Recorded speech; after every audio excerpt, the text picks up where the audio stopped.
नागपूर जिल्ह्यातील शहरी व ग्रामीण भागात गुन्हेगारीचे प्रमाण वाढत असल्याचे चित्र पुन्हा एकदा समोर आले आहे.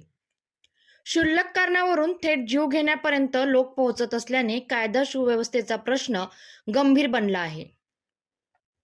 आज दुपारी 12 ते 1 वाजेच्या सुमारास नागपूर जिल्ह्यातील खापरखेडाकडून कोराडी मार्गे जाणाऱ्या रस्त्यावर एक धक्कादायक घटना घडली.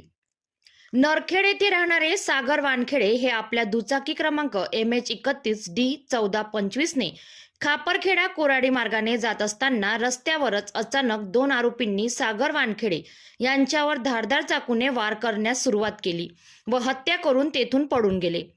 या घटनेची माहिती खापरखेडा पोलिसांना मिळताच पोलीस तात्काळ घटनास्थळी दाखल झाले व जखमी असलेल्या व्यक्तीची तपासणी केली असता त्याचा जागीच मृत्यू झाल्याचे आढळून आले.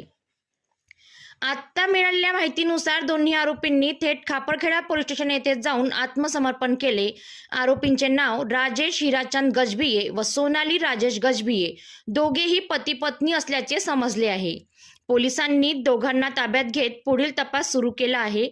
ही हत्या नेमकी कोणत्या कारणातून झाली, कौटुंबिक वाद, अनैतिक संबंध की इतर काही कारण, या सर्व बाबींचा सखोल तपास पोलीस करत आहेत.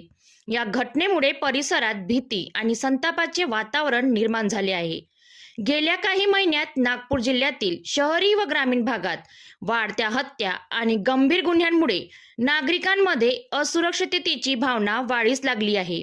प्रशासनाने कडक पावले उचलून गुन्हेगारींवर आळा घालण्याची मागणी नागरिकांकडून होत आहे.